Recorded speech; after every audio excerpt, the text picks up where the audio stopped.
Jeff Goodman, we'll start with you.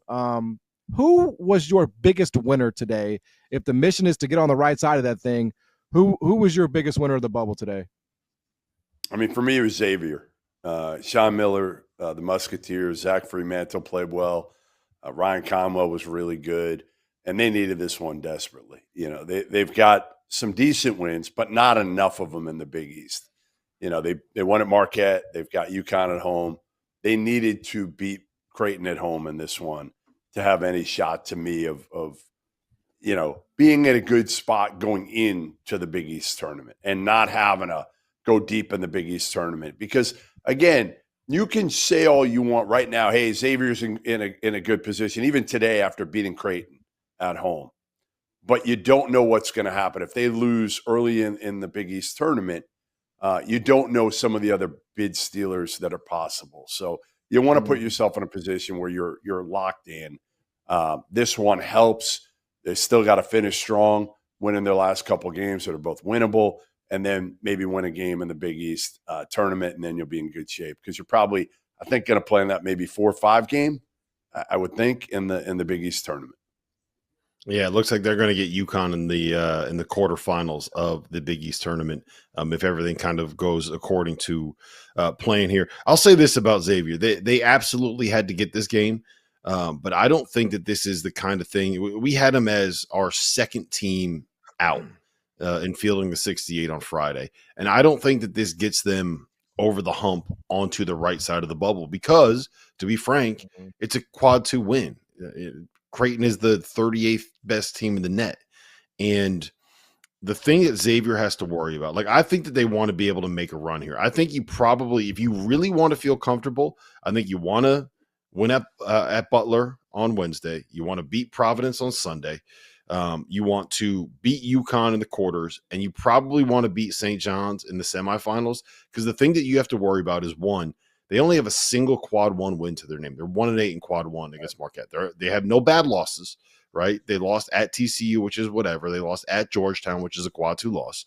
But when you look at all these other SEC bubble teams, you know, any one of them, Georgia, Arkansas, any of these other teams that we're going to be talking about can make a run and you win 2 games in the SEC tournament and you're adding 2 more quad 1 wins. Georgia right now, 4 quad 1 wins, no losses outside of quad 1. Arkansas right now, 4 quad 1 wins, including Missouri at Kentucky, Michigan on neutral at Texas. Their only bad loss was the one that happened today, and we're going to talk about it, right?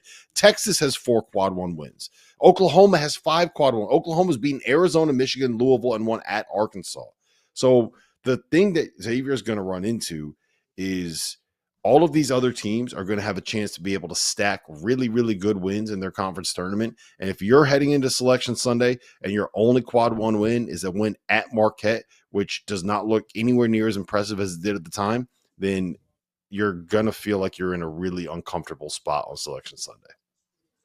Yeah. So who would be your biggest winner today then, if not Xavier? I think it's probably Georgia. If I had to be honest, right? Like, they were one of our last 4. I want you to be honest. I don't want you to go out here and lie. No, I'm not going to be honest. So to me, it's Georgia because they have really good numbers. They have really good metrics, right? They beat Florida at home. They beat Kentucky at home. They beat St. John's on neutral. Their best road win coming into today was at Georgia Tech. And they went on the road and they beat Texas, which is like whatever because it's Texas and it looks like that team has kind of given up on their season. But that's still like a top 40 road win when the committee looks at like all of these numbers on a sheet of paper. You're 18-11. You just knocked another bubble team down a peg or 2. And you got yourself the quality road win that you were missing on your resume. So Georgia would be my biggest winner in terms of teams that were on the bubble today. Jeff Goodman, you're the man I'm looking for. You are just the man for the job.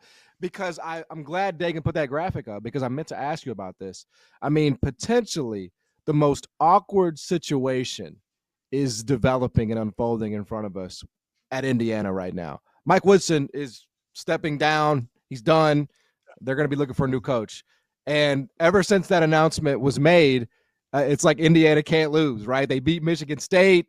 They got a couple other nice wins. They win today at Washington. Not that that's super impressive, but they're winning and they're putting themselves in the conversation for making the tournament. And we know that they have the talent, right? They have the roster once they get there to potentially do something.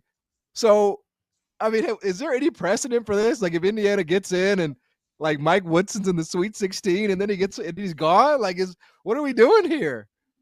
No, the big question is if he does make a run like that, does he get up and say, hey, you know what? I've had second thoughts. I don't think I'm stepping down. Now, there's got to be an agreement contractually in there. So hard. Right. I mean, it would be insane, wouldn't it? Because he didn't listen, he didn't want to step down, obviously.